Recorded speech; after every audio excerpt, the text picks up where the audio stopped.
মুহাম্মাদিরা মার খাবে। কারণ কি হবে ইয়া রাসূলুল্লাহ? আল্লাহ নবী জানিয়ে দিলে তারা বড় লোভী হয়ে যাবে, এই লোভের কারণে তারা মার খাবে। এ উম্মতে মুহাম্মাদি আমরা এত লোভী হয়ে গেলাম, মাত্র 1000 টাকা পাবার জন্য নিজেরা নিজেদের মা বোনেদের ঘরে পর্দা থেকে বাইরে বার করে দিলাম। সেখানে মুখ তুলে ফটো তোলা থেকে শুরু করে তাদেরকে আমরা আধার কার্ড ভোটার কার্ড দিয়ে দিলাম। মুসলমানদের বিবাহের আগে যদি খাতুন নাম থাকে, বিবাহের পরে স্বাভাবিক বিবি হয়ে যায় বা ইত্যাদি ইত্যাদি সারনেম থাকে না। আর এই আধার কার্ড ভোটার কার্ড যখন পেয়ে গেল, ঠান্ডা ঘরে বসে বসে দেখছে এগুলো তো ফাঁসানো যাবে। আজকে যত নাম বাদ যাচ্ছে দেখুন, মহিলা মুসলমান বেশি, ঠিক না ঠিক? তাহলে আমরা লোভে পড়ে বিপদে গেছি না যাই না?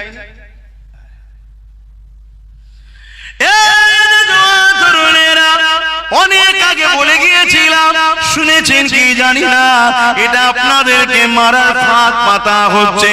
যেমন দেখবেন একটা মুরগিকে ধরার জন্য কি করা হয়, চাল ছড়ানো। মুরগি মাথা হাত করে খেতে খেতে আসা, যে চাল ছড়ায় আস্তে আস্তে আস্তে আস্তে ওখানে ছড়িয়েছে, এখানে ছড়াচ্ছে, এখানে ছড়াচ্ছে, আস্তে আস্তে ঘেরার মধ্যে নিয়ে যাচ্ছে। আর ও খেতে খেতে খেতে খেতে খেয়ালই নেই ঘেরার মধ্যেই ঢুকছে, তারপরে ধরে ফেলে। তা আমাদেরকে এভাবে চাল ছড়াচ্ছে, 1000, 1200, 500 করে ইমামের বাড়াচ্ছে, আমরা খেয়েই যাচ্ছি। আমাদের খেয়ালই নেই যে ওয়াকাফ কালা কানুন মেনে নিয়েছে, খেয়াল আছে? আমরা ভুলেই গেছি ওয়াকাফের কথা। আমাদের খেয়ালই নেই যে 32,000 চাকরিকে বাঁচাবার জন্য এসআইআর এর ফরমে সৈকত দিয়ে এসছে যে এসআইআর পড়ো বাংলায়। আমাদের খেয়ালই নেই। আর এই কথা যখন আব্বাস সিদ্দিকী বুঝাবে, আমার কওমের মধ্যে একদল গাদ্দার আছে, তারা আমার বিরুদ্ধে আপনাদের কাছে শোনাবে। আর আপনাদের মধ্যে থেকেই আবার কিছু মানুষ দ্বিধা দ্বন্দ্বে পড়ে যান যে কি হবে বল দেখি, কোনটা কি বল দেখি। একবারও ভাবলেন না যে আব্বাস সিদ্দিকী কি জন্য লড়ছে, আর যে আমায় বুঝাতে এসেছে সে কার জন্য লড়ছে। আমি তো লড়ছি দুটো কারণ।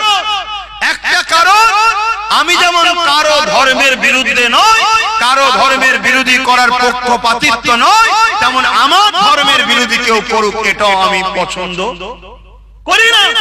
দ্বিতীয় নম্বর, আমার কওম যেন একটু ইজ্জতের রুটি খেতে পারে, এজন্যই তো লড়ছি। আমার কি ইন্টারেস্ট আছে? বাপেরা, নওজওয়ানেরা, রাসূলুল্লাহ দ্বিতীয় নম্বর কারণ কি বললেন? আমার উম্মতিরা বড় লোভী হয়ে যাবে। এত লোভী হয়ে গেছি, যারা কোরআনের দুশমন তাদের সঙ্গে আলেম, হুজুর, মুফতি, মাওলানা দল করতে নেমে পড়েছে।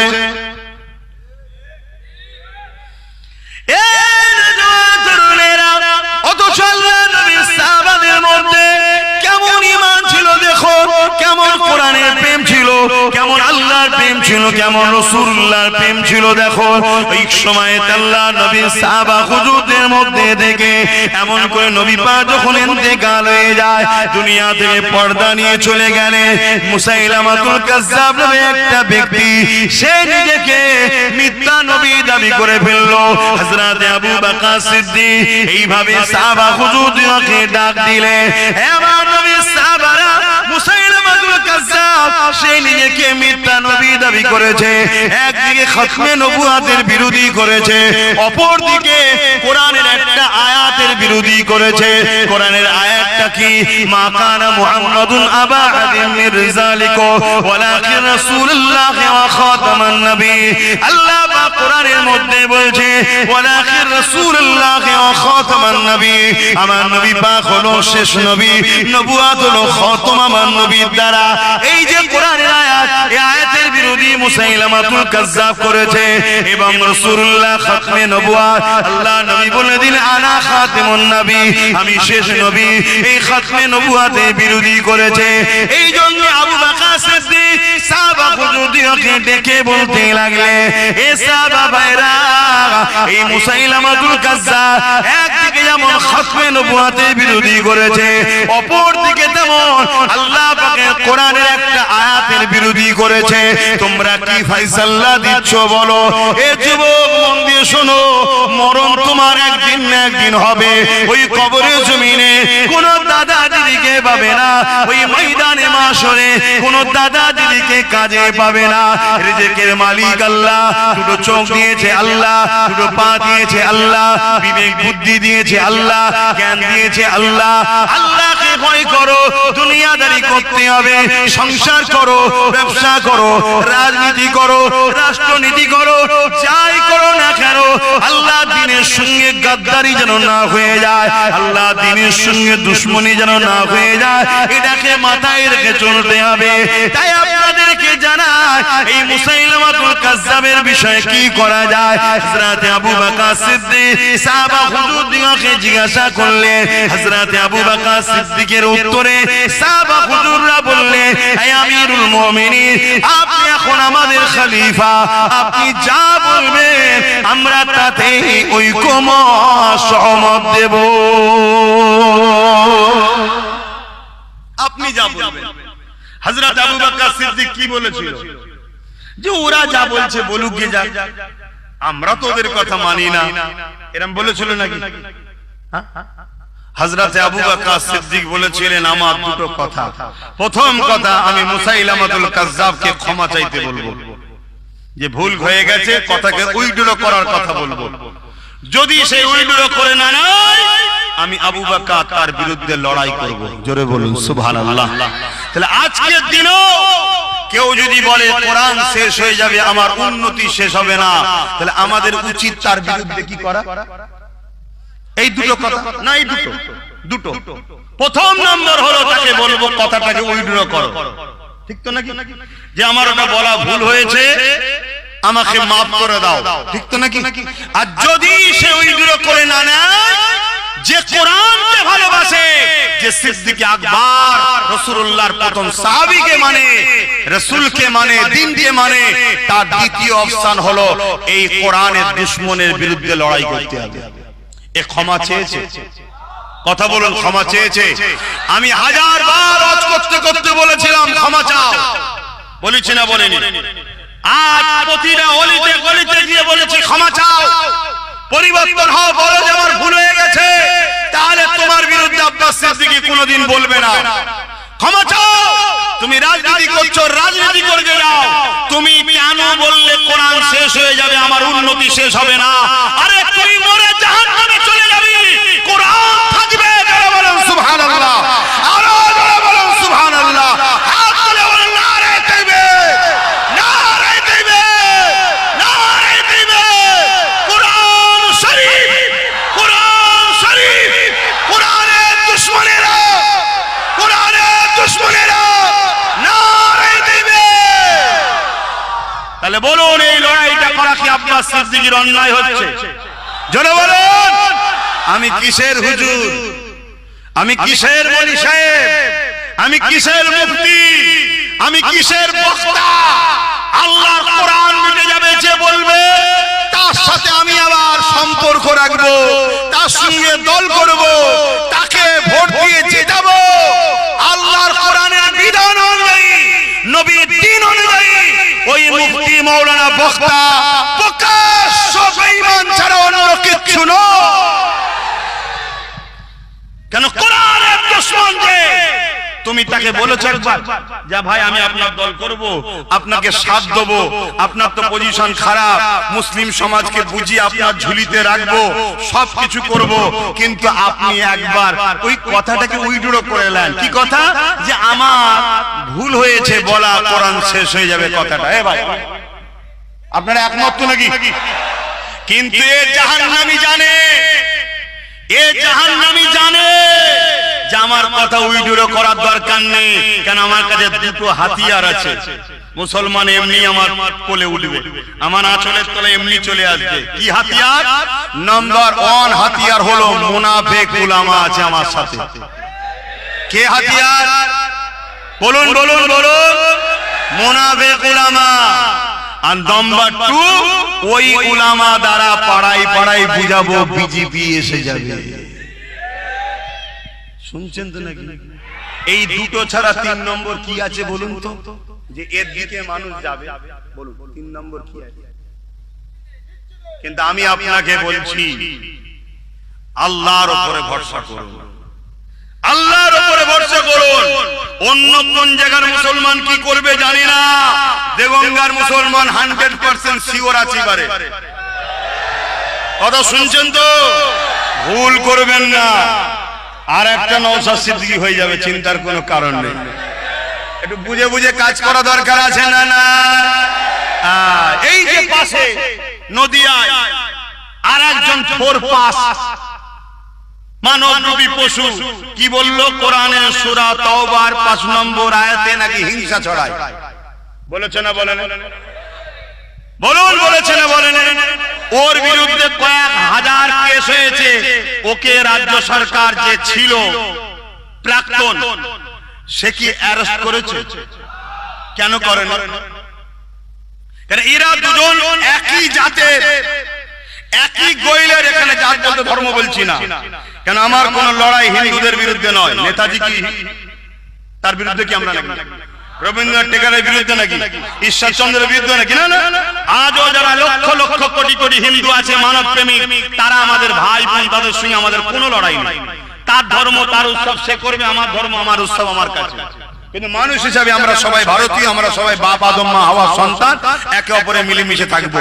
কিন্তু এরা দুজনে একই গোইলের। ইও দেখুন কোরআন শেষ হয়ে যাবে বলছে, আর কোরআনের 5 নম্বর আয়াতে হিংসা। আর এদের মুরব্বি কে জানেন? বলবো, এদের মুরব্বি হলো ভারতবর্ষের মুগলে আজম হতভাগা আকবর। এই নাম শোনেন না? এদের দুজনের আবার মাতা আকবর নাম। তার নাম শুনে অজ্ঞান হয়ে যাবেন না কেন? কেন নাম এখন অনেক রয়েছে, আব্দুল করিম, আব্দুল সলিম, আলু অনেক কিছু রয়েছে। শুনছেন তো নাকি? নাম তার আকবর। সেই আকবর কোরআনকে মিটাবে বলে দ্বীনে ইলাহি লিখেছিল। মুরব্বীরা জানেন তো? আমার কথা শুনছেন তো আব্বা জানেরা? আবার এদের সবার মুরব্বী আব্বা ওই যে মুসাইলামাতুল কাজ্জাব, যার কথা বলছিলাম। তাহলে হযরত আবু বকর সিদ্দিক মুসাইলামাতুল কাজ্জাবের কাছে গেল। অনেক বড় ইতিহাস। এই আসর থেকে মাগরিব জলসা করলে হবে না, সময় নেই। সময় কোথায়? অনেক ইতিহাস। কিন্তু আমার তো দ্বিতীয় জলসাও আছে, আবার সব 1 বছর আগে থেকে হয়ে আছে, কি করা যাবে? তো ভাইরা আমার, এত সুন্দর বাগান জানলে 2, 3টে থেকে 5টা করলে আরো ভালো ছিল। 5টা থেকে নামাজ পড়লে ভালো হতো। কেন 2 ঘন্টা মিনিমাম না হলে ওষুধ ঠিকভাবে দেওয়া যায় না, চিকিৎসা একটু ভালো করে করতে হয় না? কিন্তু বলুন, আব্বাস সিদ্দিকী লড়ছে কি জন্য? কোরআনের পক্ষে না বিরুদ্ধে? জোরে বলো। আজ যারা কোরআনের দুশমন, তাদের বিরুদ্ধে দাঁড়িয়ে যারা আমার বিরোধী করছে, তারা কোরআনের বিরোধীকারীদের সাথ দিচ্ছে, তাদেরও হাসর নাসর কোরআনের বিরোধীকারীদের সঙ্গেই হবে। ঠিক না বেঠি? তো ভাইরা আমার, যুগে যুগে লড়াই হয়েছে, আজও হচ্ছে, আগামী কালও হবে। তাই একটা কথা বলে যাচ্ছি, দুনিয়াদারি করতে হবে। দুনিয়াদারি করুন। দুনিয়াদারি করতে গিয়ে যেন ইসলামের সঙ্গে গাদ্দারি দুশ্মনী না হয়ে যায়, এটা মাথায় রাখতে হবে। তাহলে আমি তার সাথে প্রথম কিন্তু বিরোধীতে যাইনি। আমি চেয়েছি সে ক্ষমা চায়। ক্ষমা যখন চাইবে না, তাহলে তার বিরুদ্ধে কথা বলা দরকার আছে না নাই? আপনারা কি বলছেন? বলা দরকার আছে না নাই? হযরত আবু বকর সিদ্দিক গিয়ে বলল, এ মুসাইলামা, তুমি তোমার কথাকে উইথড্র করে নাও, যে ভুল হয়েছে বলো। কেন কোরআন যেখানে বলছে মুহাম্মদ সাল্লাল্লাহু আলাইহি ওয়াসাল্লাম শেষ নবী, তুমি কি করে দাবি করলে যে তুমি নিজেকে খাতমে নবুয়াতের বিরুদ্ধে চার করে নিজেকে নবী দাবি করলে কি করে? ওই সময়তে ওই মুসাইলামাতুল কাজ্জাব সে হযরত আবু বকর সিদ্দিকীর কথা মানল না। হযরত আবু বকর সিদ্দিকীর সঙ্গে সে লড়াই নেমে গেল। হযরত আবু বকর সিদ্দিকীর সঙ্গে 10,000 সাহাবী ছিলেন, আর মুসাইলামাতুল কাজ্জাবের সঙ্গে 90,000 ছিল। কত? 90,000। আরে সংখ্যা দেখলে হবে না, মুসাইলামাতুল কাজ্জাবের দিকে ছিল ভাড়াটিয়া, আর আবু বকর সিদ্দিকীর দিকে ছিল দিল থেকে। তাই 10,000 এর সামনে 90,000 টিকে দাঁড়াতে পারলো না। জোরে বলুন সুবহানাল্লাহ। আজও জোরে বলুন সুবহানাল্লাহ। আজকেও যদি মনে করো কোন জালিম অত্যাচারী সমাজ বিরোধী গরিবের জিনিসপত্র দেশের সম্পদকে চুরি করে যদি আমাদের মোকাবেলায় নামে, হয়তো দেখছেন তার দিকে টাকার জোরে লোক বেশি, লোক বল বেশি, লোক যাচ্ছে বেশি, লোক অনেক কিছু আছে দেখছে, কিন্তু কিন্তু মনে রাখবেন ওগুলো ভাড়াতে আসছে, ভাড়াতে। ও ক্ষমতায় টিকে থাকতে বেশিক্ষণ সম্ভব নয়, কেন যতক্ষণ দিচ্ছে ততক্ষণ আছি, ভেতর ভেতর থেকে সব উল্টো দিকে চলে যাচ্ছে। হয়তো তোমার আমার কাছে চাল চুরি করার টাকা নেই, কিন্তু মনে রাখবে তোমার আমার হৃদয়ে একে অপরের জন্য ভালোবাসা আছে না নাই? যুগে যুগে আমরা এই ভালোবাসাতেই বিজয় লাভ করেছি। জোরে বলুন সুবহানাল্লাহ। জিতার আগেই যদি জিতার আগেই যদি চাল চুরি করে খাস, তাহলে জিতার পরে কি চুরি করবি রে? কথা মাথায় ঢুকছে না? ঢোকে না? একটু পরিবর্তন হন, সাবধান হয়ে চলে। আমার কথায় কষ্ট নিচ্ছে? হ্যাঁ, কষ্ট নিচ্ছে। হাত তুলে সাক্ষী দেন আমার সঙ্গে সহমত কারা। সহমত তো নাকি হাত লম্বা করে তুলে রাখেন? সহমত তো নাকি? কষ্ট দিচ্ছে আপনাদের, কষ্ট দিচ্ছে আপনাদের। হাত নাবা। মনে রাখবে সবকিছু মেনে লিয়া যেতে পারে। কেউ যদি বলে ওয়াকফকে মিটিয়ে দেবো, মসজিদ, মাদ্রাসা, কবরস্থান, ঈদগাহ, খানকাকে, আর তুমি যত বড়ই ফেরেশতা সেজে বলো আমি ভালো, কিন্তু তোমার নেতা নেত্রী তো চোর। তোমার নেতা নেত্রী কবরস্থানের দুশমন, তোমার নেতা নেত্রী মসজিদের দুশমন, তোমার নেতা নেত্রী ওয়াকফের দুশমন। তুমি যতই ভালো সেজে থাকো যে আমি তো খুব ভালো কাজ করি গো, তুমি যতই ভালো কাজ করো, তুমি হয়তো ভালো জিনিস, কথা বুঝে আসছে, আপেল, আঙ্গুর, বেদানা ভালো জিনিস, কিন্তু যে প্লেটের উপর তুমি রেখেছো এই প্লেটটা টয়লেট পরিষ্কার করা হয়, আর ও জিনিসের রুচি লাগবে ভাই। তা তুমি যে দলের নাম লিখিয়েছো ও দলের নেতা নেত্রী ওয়াকফের বন্ধু না দুশমন? জোরে বলুন। কেন্দ্রে বিজেপি সরকার ওয়াকফকে মিটাতে চাইছে, হ্যাঁ না না? রাজ্য সরকার বিজেপির সঙ্গে সাথ দিয়েছে, হ্যাঁ কি না? তাহলে বলুন, যারা আমার মসজিদ, মাদ্রাসা, ওয়াকফের দুশমন, তাদেরকে আমরা ভোট দিয়ে ইসলামের দুশমনকে শক্তিশালী করলে আমরা আল্লাহর কাছে মুখ দেখাতে পারবো।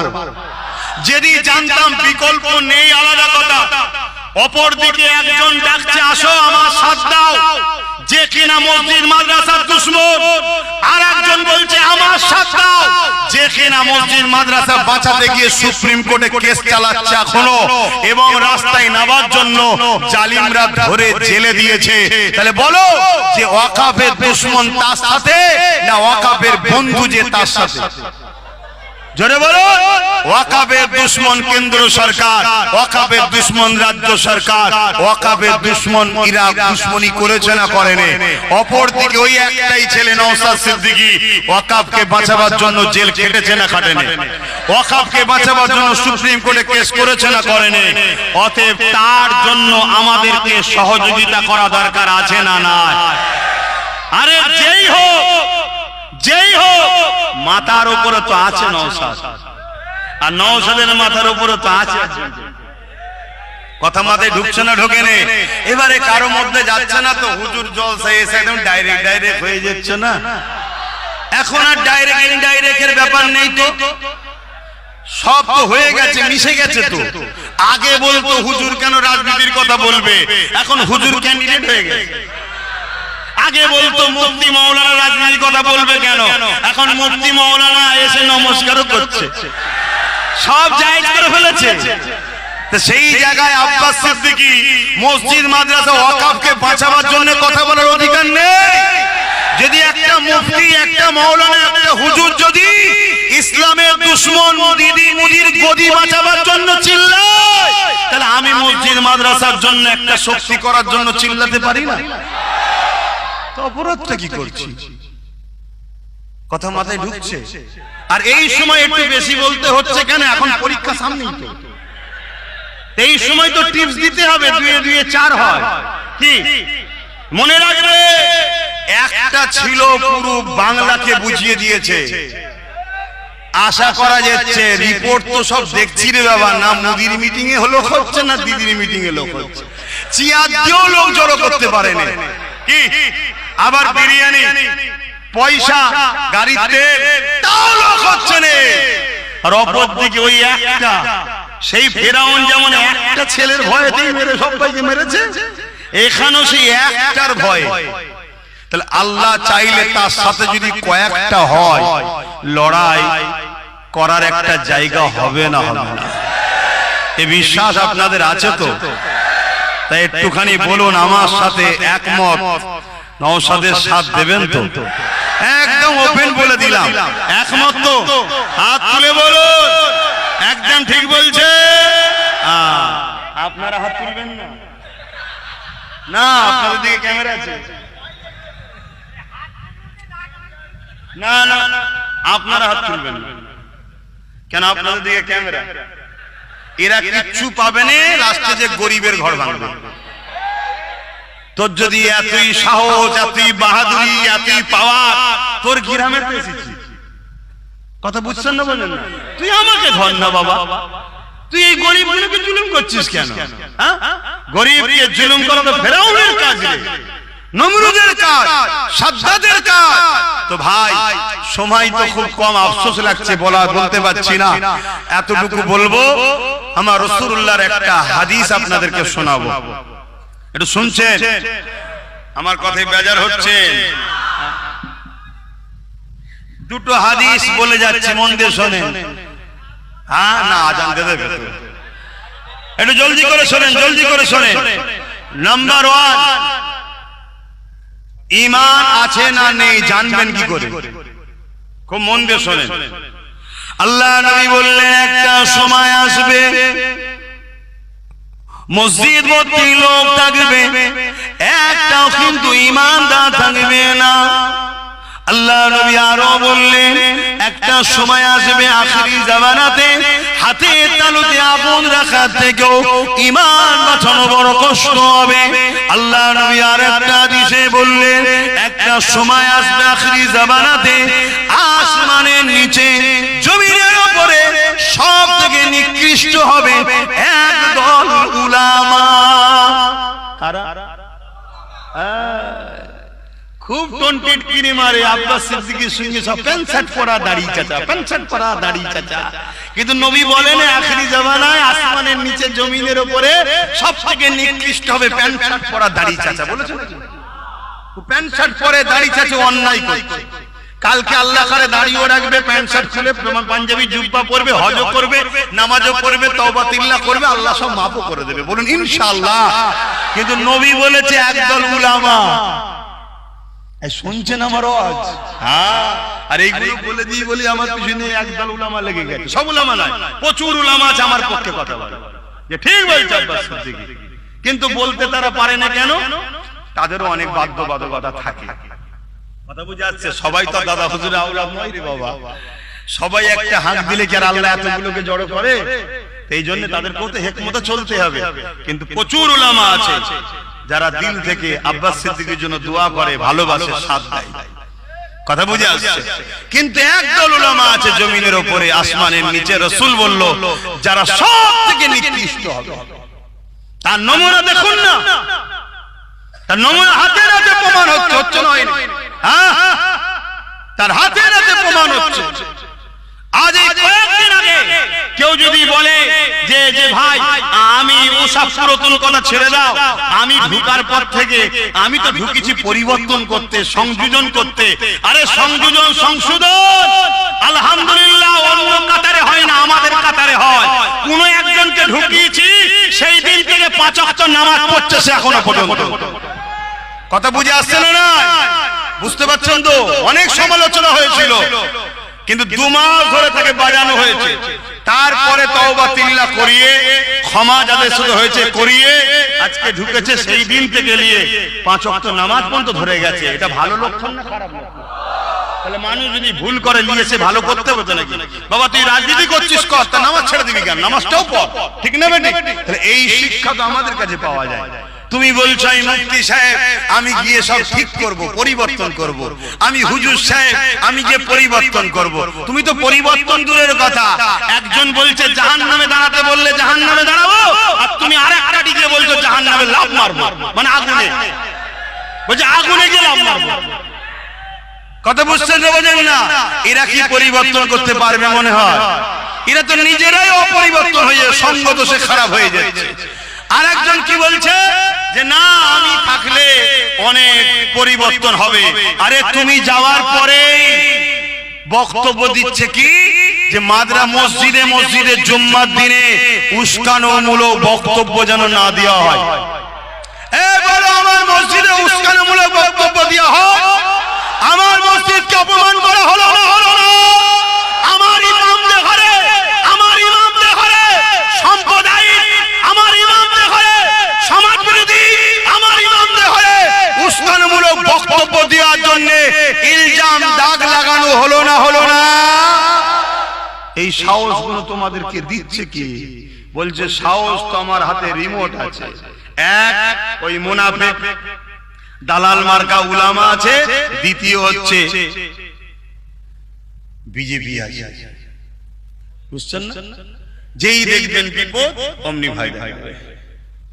বিজেপি হিন্দু পাড়ায় যে বলছে আমাদেরকে নিয়ে আসো, নাই সব মুসলমানরা পাকিস্তান করে বলছে না বলে। আর ইনি মুসলমানের পাড়ায় এসে কি বলছে, ওরকম করো না তাহলে বিজেপি চলে যাবে। দুজনের সেটিংটা দেখেছো? আর দিনের শেষে আমার ছেলের পড়াশোনা নেই, চাকরি নেই, কর্ম নেই, স্কুল নেই, রুজি নেই, রুটি নেই, এটা তো নেই নেই। আবার আমার বোল্ডুজার দিয়ে মাদ্রাসা ভাঙা হচ্ছে, বোল্ডুজার দিয়ে ঈদগাহ ভাঙা হচ্ছে। তা আমি যে কথা বলছিলাম, ঈমান আছে না নাই বুঝবেন কি করে? যে যার মতো বুঝবে। আমার ঈমান আছে না নাই আমি বুঝবো কি করে? তা আপনার ঈমান আছে না নাই আপনি বুঝবেন কি করে? রাসূলুল্লাহ বুঝার রাস্তা দেখাচ্ছে। একটু বলি, কেউ যদি অন্যায় করে আর তাকে যদি অন্যায়টা ধরিয়ে দেওয়া হয়, সে যদি সঙ্গে সঙ্গে অনুতপ্ত হয় যে হ্যাঁ আমি এটা ভুল করেছি, এটা অন্যায় হচ্ছে, আল্লাহ রাসূল বলছে সে গুনাহগার কিন্তু তার মধ্যে ঈমান এখনো আছে। জোরে বলুন সুবহানাল্লাহ। দ্বিতীয় নম্বর কথা, ঈমান আছে না নাই বুঝবেন কি করে? আল্লাহ নবী বলছে তিনটে খসলতের মধ্যে একটা বৈশিষ্ট্য, একটা খসলত যার মধ্যে আছে তার মধ্যে ঈমান আছে, আর যার মধ্যে এই তিনটের মধ্যে কোনোটা নেই তার মধ্যে ঈমান নেই। নাম্বার 1 কি? অন্যায় দেখলে হাত দিয়ে রুখবে। এই বৈশিষ্ট্য যার মধ্যে আছে তার মধ্যে 1 নম্বর ঈমান আছে। যদি হাত দিয়ে রুখতে না পারে, অন্যায় দেখলে মুখ দিয়ে প্রতিবাদ করবে, রাসূল বলছে তার মধ্যে ঈমান আছে, কিন্তু ঈমানটা দ্বিতীয় স্তরের। রাসূল বলছেন 3 নম্বর, যদি হাত দিয়ে রুখতেও না পারে, মুখ দিয়ে প্রতিবাদও যদি করতে না পারে, কমসে কম অন্তর থেকে যদি ঘৃণা করে দূরে সরে যায়, রাসূল বলছে তারও ঈমান আছে, কিন্তু ঈমানটা সবথেকে দুর্বল, কিন্তু ঈমান আছে। কিন্তু কোন ব্যক্তি যদি অন্যায় দেখার পরে হাত দিয়েও রুখলো না, মুখ দিয়ে প্রতিবাদও করলো না, অন্তর থেকে ঘৃণা করে দূরে সরে গেল না, উপরন্ত তার সাথ দিল, তার কি ঈমান আছে? তাহলে বলুন, যারা আমার ওয়াকাব মিটাতে চাইছে এদেরকে যদি আমরা সাথ দিই, আমাদের ঈমান থাকবে? এটা কি জুলুম নয় মসজিদ মাদ্রাসার উপরে? একটু হাকি না বলবেন? আর একটা শেষ হাদিস মিসকাত শরীফের বলে যাচ্ছি।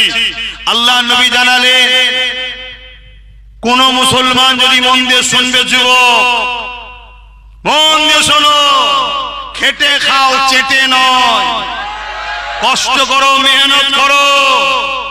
আজকে আমার বাড়িতে কেউ এসেছে, হাত পেতেছে, আমি 200টা টাকা কি 500টা টাকা তাকে দিলাম। কালকে রাস্তায় যখন আমায় দেখবে, সে যদি সাইকেলে করে যায় নেমে যাবে। কিন্তু আমার বাড়িতে কেউ এসেছে, আমি তাকে বললাম গাড়িটা ধুয়ে দে, গাড়িটা ধুয়ে দিল, আমি তাকে 500টা টাকা দিলাম। কালকে কিন্তু সে আমাকে দেখে নত হবে না, কেন মেহনত করেছি, তুই দিয়েছিস। অতএব খেটে খাও চেটে নয়। তো ভাইরা আমার, আল্লাহ রাসূল বলছে মিসকাত শরীফে, কোন মুসলমান যদি জালিম অত্যাচারী জানার পর শক্তিশালী করার জন্য তার সাথ দেয়, ওই মুসলমান ইসলাম থেকে বেরিয়ে যাবে। যে ইসলাম থেকে বেরিয়ে যায়, তার দাড়ি, তার টুপি, তার নামাজ, তার রোজা, তার হজ কোনো কাজে লাগবে? সে জান্নাতে কখনো যাবে? তাহলে কে কোন মুসলমান যদি অত্যাচারী জালিমকে অত্যাচারী জালিম জানার পর, আর এই কথাটা যখনই বলেছি না, আমার বাড়ির কোন একটা মুরব্বির বক্তব্যকে ভাইরাল করছে। কোন একটা মুরব্বি বলেছিল, বাবা একে একটু দেখলে হয়, এরকম কিছু একটা বলেছে। তো কবে বলেছিল? 15 বছর আগে বলেছিল। তখন কি এ বলেছিল নাকি মাদ্রাসা কি বলে কোরআন শেষে যায় বলেছিল? তখন তো জুলুমের কথা বলে। কোন মুসলমান যদি জালিমকে, অত্যাচারীকে, অত্যাচারী জালিম জানার পর, জানে না আলাদা কথা, জানার পর শক্তিশালী করার জন্য তার সাথ দেয়, ওই মুসলমান ইসলাম থেকে বেরিয়ে যাবে। আমি জানতে চাইছি, ভোট দেওয়া হবে শক্তিশালী করার জন্য না হারানোর জন্য? আজকে কেউ যদি আমায় ভোট দেয়, বুঝাবার জন্য বলছি, তাহলে আমাকে কি হারাবার জন্য দিয়েছে না জিতাবার জন্য? শক্তিশালী করার জন্য। আর আমি যদি জালিম হই, মসজিদ মাদ্রাসার দুশমন হই, ওয়াকফের দুশমন হই, তাহলে এই জালিম জানার পরেও যদি কেউ ভোট দেয়, সেই ইসলামে থাকবে? তাহলে কেন্দ্র ও রাজ্য সরকার ওয়াকফের দুশমন হ্যাঁ কি না? জানার পরও সুইচ যদি দাও, ইসলামের মধ্যে থাকা হবে? কি বলছো? তাহলে ভোটটা সামনে আছে, দিতে হবে। ওয়াকফের দুশমনকে দেবে না ওয়াকফকে বাঁচাবার জন্য দেবে? কারা কারা বলছেন ওয়াকফকে বাঁচাবার জন্য দেবে? একটু হাত তুলে সাক্ষী দেন। ক্যামেরার সামনে যারা আছেন তুলবেন না, হাত না ভাই, শুনছে? কিন্তু একটা প্রশ্ন, ওইখানে গিয়ে যদি মনে করেন যে 1000টা টাকা দিয়েছিল, ভাইজান তো দেখতে পাচ্ছেন কি হবে? ওয়াকফের দুশমনকে দেবেন নাকি? যখনই টিট করে মারবেন, আমার দেখার দরকার নেই। ইসলামের দুশমনকে যখনই শক্তিশালী করবেন ইসলাম থেকে, এটা মাথায় থাকবে তো? এই হাদিসটা আমার আব্বা হাদিস নাকি আমার দাদু রাসূলুল্লাহর হাদিস, মিশকাত শরীফে। কথা মাথায় ঢুকছে? কোন মুফতি মাওলানা বলে দিক এই হাদিসটাকে বয়ান করে যে আব্বাস সিদ্দিকী ভুল বলছে। কথা শুনছেন না শুনেন না? কথা শেষ। আপনাদেরকে বাঁচাবার জন্য দায়িত্ব আছে না? না, একটুখানি দোয়া করব, তার আগে একটু সালাম পড়ে